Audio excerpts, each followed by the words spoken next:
Hi good morning everyone, ಗೌಡತೀಸ್ ಕಿಚನ್ಗೆ ಸ್ವಾಗತ. ನಾನು ನಿಮ್ಮ ನಂದಿನಿ ಮಾತಾಡ್ತಾ ಇದ್ದೀನಿ.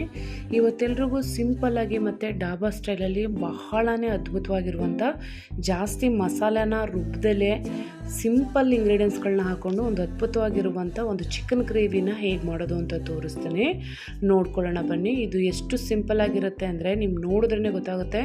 ಟೇಸ್ಟ್ ವೈಸ್ ಮಾತ್ರ ಅಲ್ಟಿಮೇಟ್ ಆಗಿರುತ್ತೆ. ಒಂದು ಸಲ ಮಾಡಿದ್ರೆ ನೀವು ಮತ್ತೆ ಮತ್ತೆ ಮಾಡ್ತೀರ, ಅಷ್ಟು ಚೆನ್ನಾಗಿರುತ್ತೆ. ಸಡನ್ನಾಗಿ ಯಾರು ಗೆಸ್ಟ್ ಬಂತು ಅಂದರು, ನಿಮಗೂ ಕೂಡ ರುಬ್ಬಕ್ಕಾಗಿಲ್ಲ ಅಂತ ಅಂದಾಗಲೂ ಕೂಡ ಈ ಥರ ಒಂದು ಸಿಂಪಲ್ ಆಗಿರುವಂಥ ಅದರಲ್ಲೂ ಡಿಲೀಷಿಯಸ್ ಆಗಿರುವಂಥ ಒಂದು ಚಿಕನ್ ಗ್ರೇವಿನ ಈಸಿಯಾಗಿ ಮನೆಯಲ್ಲೇ ಮಾಡ್ಕೋಬೋದು. ಇದು ಯಾರು ಬೇಕಿದ್ರೂ ಮಾಡ್ಕೋಬೋದು. ಒಂದು ವಿತಿನ್ ಒಂದು 10 to 15 ಮಿನಿಟ್ಸ್ ಒಳಗಡೆ ಪ್ರಿಪೇರ್ ಆಗುವಂಥ ಒಂದು ಚಿಕನ್ ಗ್ರೇವಿ ಅಂತಲೇ ಹೇಳ್ಬೋದು. ಎಷ್ಟು ಚೆನ್ನಾಗಿರುತ್ತೆ. ದೋಸೆ, ಪೂರಿ, ಚಪಾತಿ, ಬಿಸಿ ಬಿಸಿ ಅನ್ನ ಎಲ್ಲದಕ್ಕೂ ಸೂಪರ್ ಕಾಂಬಿನೇಷನ್. ಹೇಗೆ ಮಾಡೋದು ಅಂತ ತೋರಿಸ್ತೀನಿ. ಮೊದಲಿಗೆ ಒಂದು ಪಾತ್ರೆ ಇಟ್ಕೊಳ್ಳಿ, ಅದಕ್ಕೆ ಸ್ವಲ್ಪ ಎಣ್ಣೆ ಹಾಕ್ಕೊಂಡು ಅದಕ್ಕೆ ಸ್ವಲ್ಪ ಕಸೂರಿ ಮೇಥಿನ ಹಾಕ್ಕೊಳ್ಳಿ.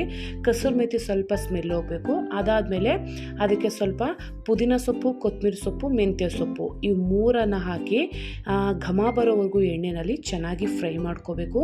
ಅದು ಕಂಪ್ಲೀಟ್ ಘಮ ಬಿಡುತ್ತೆ ಎಣ್ಣೆಯಲ್ಲಿ. ಘಮ ಬಿಟ್ಮೇಲೆ ನಿಮ್ಮ ಚಿಕನ್ಗೆ ನೋಡಿಕೊಂಡು ಅದಕ್ಕೆ ಒಂದು ಮೀಡಿಯಮ್ ಸೈಜ್ ಈರುಳ್ಳಿನ ಮೀಡಿಯಮ್ ಸೈಜಲ್ಲಿ ಕಟ್ ಮಾಡಿಕೊಂಡು ಸ್ವಲ್ಪ ಬ್ರೌನ್ ಆಗೋವರೆಗೂ ನಾವು ನೀಟಾಗಿ ಫ್ರೈ ಮಾಡ್ಕೋಬೇಕು.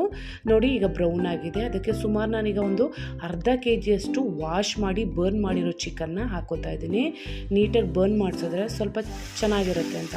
ಅದಕ್ಕೆ ಸ್ವಲ್ಪ ಅರಿಶಿನದ ಪುಡಿ, ಹಾಗೆಯೇ ರುಚಿಗೆ ತಕ್ಕಷ್ಟು ಕಲ್ಲುಪ್ಪನ್ನು ಹಾಕ್ಕೋಬೇಕು. ನಾನು ಯಾವಾಗಲೂ ನಾನ್ ವೆಜ್ಗೆ ಕಲ್ಲುಪ್ಪನ್ನು ಯೂಸ್ ಮಾಡ್ತೀನಿ. ಸೊ ಅರಿಶಿನದ ಪುಡಿ ಮತ್ತು ಕಲ್ಲುಪ್ಪು ಇವೆರಡನ್ನು ಹಾಕಿ ಒಂದು ಎಣ್ಣೆ ಬಿಡೋವರೆಗೂ ಚೆನ್ನಾಗಿ ಫ್ರೈ ಮಾಡ್ಕೋಬೇಕು. ಆ ನಂತರ ಇದಕ್ಕೆ 2 ಸ್ಪೂನ್ ಆಗೋಷ್ಟು ಶುಂಠಿ ಮತ್ತು ಬೆಳ್ಳುಳ್ಳಿ ಪೇಸ್ಟನ್ನು ಹಾಕಿ ಮತ್ತೆ ಒಂದು 5 ನಿಮಿಷ ಚೆನ್ನಾಗಿ ಇದನ್ನು ಫ್ರೈ ಮಾಡ್ಕೋಬೇಕು. ಇದು ಈ ಒಂದು ಸೊಪ್ಪಲ್ಲೇ ಫ್ರೈ ಆಗಿಬಿಡಬೇಕು. ಆ ನಂತರ ಇದಕ್ಕೆ ಧನಿಯಾ ಮತ್ತು ಮೆಣಸಿನಕಾಯಿ ಪುಡಿನೇ ನಾವು ಈ ಖಾರಕ್ಕೆ ಬಳಸೋದು, ಬೇರೆ ಏನೂ ಬಳಸೋದಿಲ್ಲ.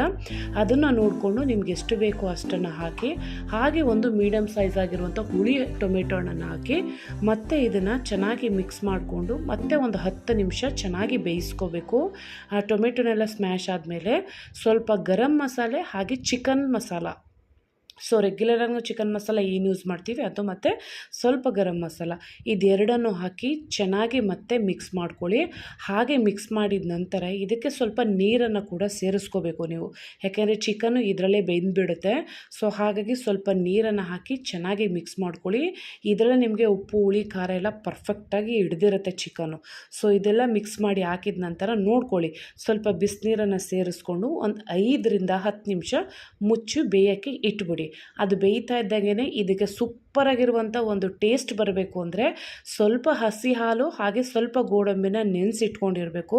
ಆ ಹಸಿ ಹಾಲಲ್ಲಿ ಗೋಡಂಬಿನ ನೆನೆಸಿಟ್ಕೊಂಡಿರ್ತೀವಲ್ಲ, ಸೊ ಅದನ್ನು ಮಿಕ್ಸಿ ಜಾರ್ಗೆ ಹಾಕಿ ಚೆನ್ನಾಗಿ ಪೇಸ್ಟ್ ಮಾಡ್ಕೋಬೇಕು. ಚೆನ್ನಾಗಿ ಪೇಸ್ಟ್ ಮಾಡ್ಕೊಂಡ್ಮೇಲೆ ಚೆನ್ನಾಗಿ ಬೆಂದಿರುತ್ತೆ, ಒಂದು ಆಲ್ರೆಡಿ ಒಂದು 95% ಚೆನ್ನಾಗಿ ಕುಕ್ ಆಗಿರುತ್ತಲ್ಲ ಚಿಕನು, ಅದಕ್ಕೆ ನಾವು ರುಬ್ಬಿರೋದು ಹಾಕಿ ಅದಕ್ಕೆ ಒಂದು ಅರ್ಧ ಹೋಳು ನಿಂಬೆಹಣ್ಣನ್ನು ಸೇರಿಸ್ಕೋಬೇಕು.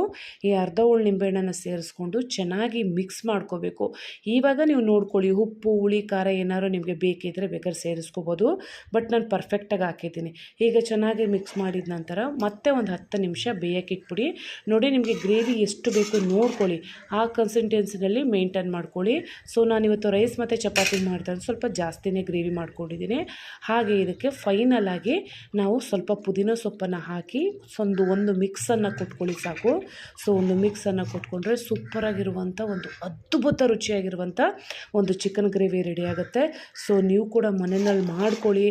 ಈಸಿಯಾಗಿರುತ್ತೆ ಮತ್ತು ಟೇಸ್ಟಿಯಾಗಿರುತ್ತೆ. ರುಬ್ಬೋದು ತಲೆನೋವೇ ಇರೋದಿಲ್ಲ. ಮನೇಲಿ ಇರುವಂಥ ಬೇಸಿಕ್ ಇಂಗ್ರೀಡಿಯೆಂಟ್ಸ್ಗಳನ್ನ ಹಾಕ್ಕೊಂಡು ಈಸಿಯಾಗಿ ಹೇಗೆ ಮಾಡ್ಬೋದು ಅಂತ ನೋಡ್ಕೊಂಡ್ರಲ್ಲ.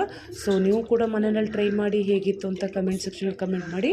ಮತ್ತೊಂದು ರೆಸಿಪಿಯೊಂದಿಗೆ ನಾನು ನಿಮ್ಮನ್ನ ಭೇಟಿ ಆಗ್ತೀನಿ. ಸೊ ಇದೇ ರೀತಿಯಲ್ಲೇ ನನ್ನ ಫಾಲೋ ಮಾಡ್ಕೊಳ್ಳಿ, ಸಬ್ಸ್ಕ್ರೈಬ್ ಮಾಡ್ಕೊಳ್ಳಿ. ಮತ್ತೊಂದು ರೆಸಿಪಿಯೊಂದಿಗೆ ನಾನು ನಿಮ್ಮನ್ನ ಭೇಟಿ ಆಗ್ತೀನಿ. ನೋಡಿ, ಇದೇ ರೀತಿಯಲ್ಲಿ ಕೂಡ ನೀವು ನನ್ನನ್ನು ಫಾಲೋ ಮಾಡ್ಕೋಬೇಕು. ಯಾರೆಲ್ಲ ಹೊಸ್ದಾಗಿ ನನ್ನ ಚಾನಲ್ ನೋಡ್ತಾ ಇದ್ದೀರೋ ಅವರೆಲ್ಲ ಸಬ್ಸ್ಕ್ರೈಬ್ ಮಾಡ್ಕೊಳ್ಳಿ. ಮತ್ತೊಂದು ಇದೇ ಥರ ಹೊಸ ಮತ್ತು ಟೇಸ್ಟಿಯಾಗಿರೋಂಥ ರೆಸಿಪಿಯೊಂದಿಗೆ ನಾನು ನಿಮ್ಮನ್ನ ಭೇಟಿ ಆಗ್ತೀನಿ.